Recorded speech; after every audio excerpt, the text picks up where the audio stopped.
Hindi laging literal ang kahulugan ng isang panaginip. Sa psychology, madalas itong konektado sa emotions, memories, stress, desires, fears at personal experiences ng nananaginip. Ayon sa continuity hypothesis, ang laman ng panaginip ay madalas may connection sa waking life o sa mga bagay na iniisip, nararamdaman at pinagdadaanan ng tao. Gamitin ang mga kahulugan dito bilang gabay lamang. Maaaring magbago ang interpretation depende sa emotion mo sa panaginip, personal experience, kultura at current situation mo. Sa dream research, may studies na nagsasabing may role ang panaginip sa emotional processing at emotion regulation. Kaya mahalagang tingnan din kung ano ang naramdaman mo habang nananaginip. Ang ahas sa panaginip ay maaaring sumimbolo sa takot, hidden threat, temptation, healing o pagbabago. Kung takot ang naramdaman mo, maaaring may tao, sitwasyon o emotion kang hindi pa lubos na hinaharap. Hindi to dapat gawing literal na masamang sign. Dahil sa psychology, ang dream symbols ay mas nagiging meaningful kapag iniuugnay sa sariling karanasan ng dreamer. Ang alahas ay maaaring sumimbolo sa value, beauty, status, emotional attachment o bagay na mahalaga sa iyo. Ang singsing ay madalas iniuugnay sa commitment, promise, loyalty o relationship. Ang bracelet naman ay maaaring konektado sa bond, memory, protection o connection sa isang tao. Ang balat ng ahas ay maaaring sumimbolo sa pagbabago, renewal at pagbitaw sa lumang version ng sarili. Dahil ang ahas ay nagpapalit ng balat, pwede itong iugnay sa transformation, healing at bagong phase ng buhay. Kung nakita mo ang balat ng ahas sa panaginip, maaaring may parte ng buhay mo na kailangan mo nang iwan para makausad. Ang damit sa panaginip ay maaaring konektado sa identity, image, role at kung paano mo ipinapakita ang sarili mo sa ibang tao. Kapag puting damit, maaari itong sumimbolo sa peace, clarity, cleansing, or new beginning. Kapag makulay ang damit, maaaring konektado ito sa mood, expression, confidence, or emotion na gusto mong ipakita. Mahalaga pa rin ang feeling mo habang suot ang damit dahil ang personal emotion ang nagbibigay ng mas malinaw na context sa panaginip. Ang diamond ay maaaring sumimbolo sa strength, clarity, commitment, rare value at growth after pressure.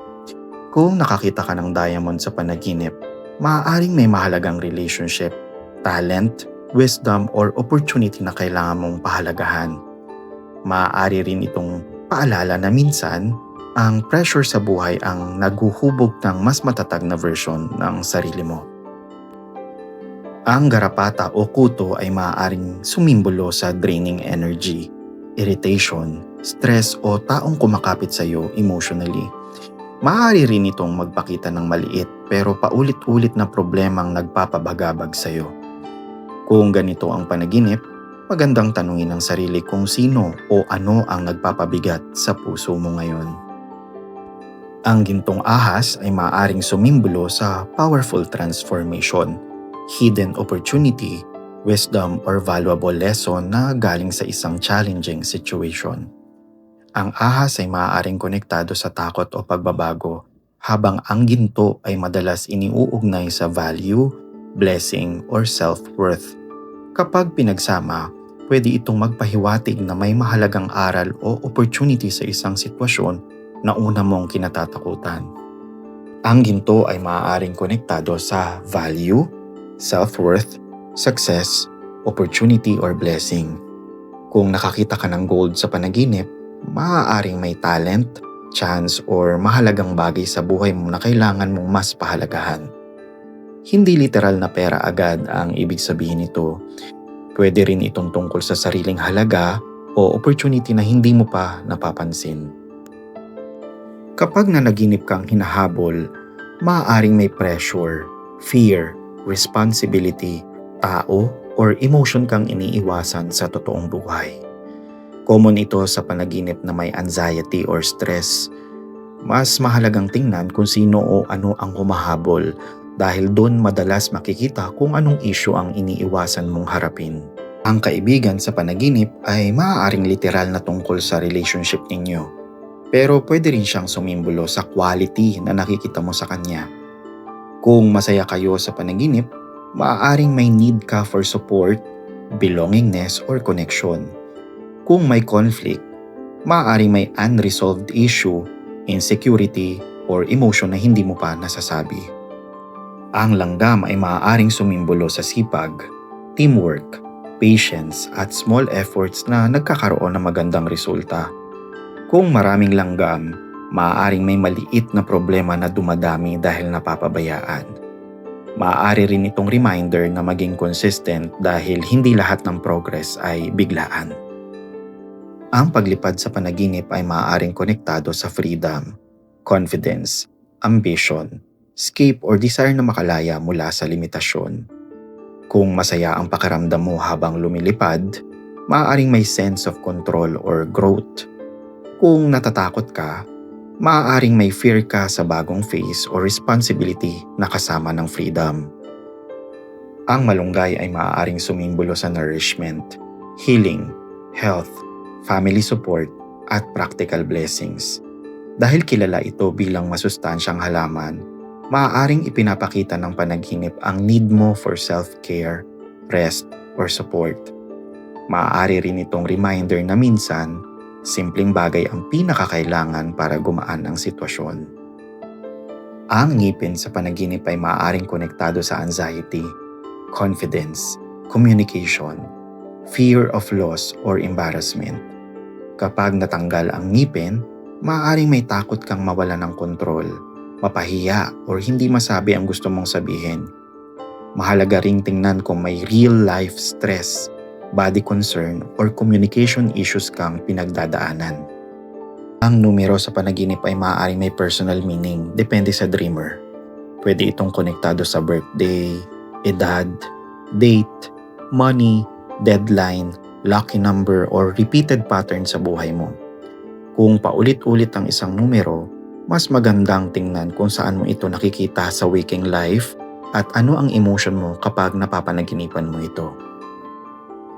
Ang patalim o kutsilyo ay maaaring konektado sa conflict, fear, truth, separation, or cutting ties. Kung ikaw ang may hawak nito, maaaring kailangan mo mag-set ng boundary or gumawa ng firm decision.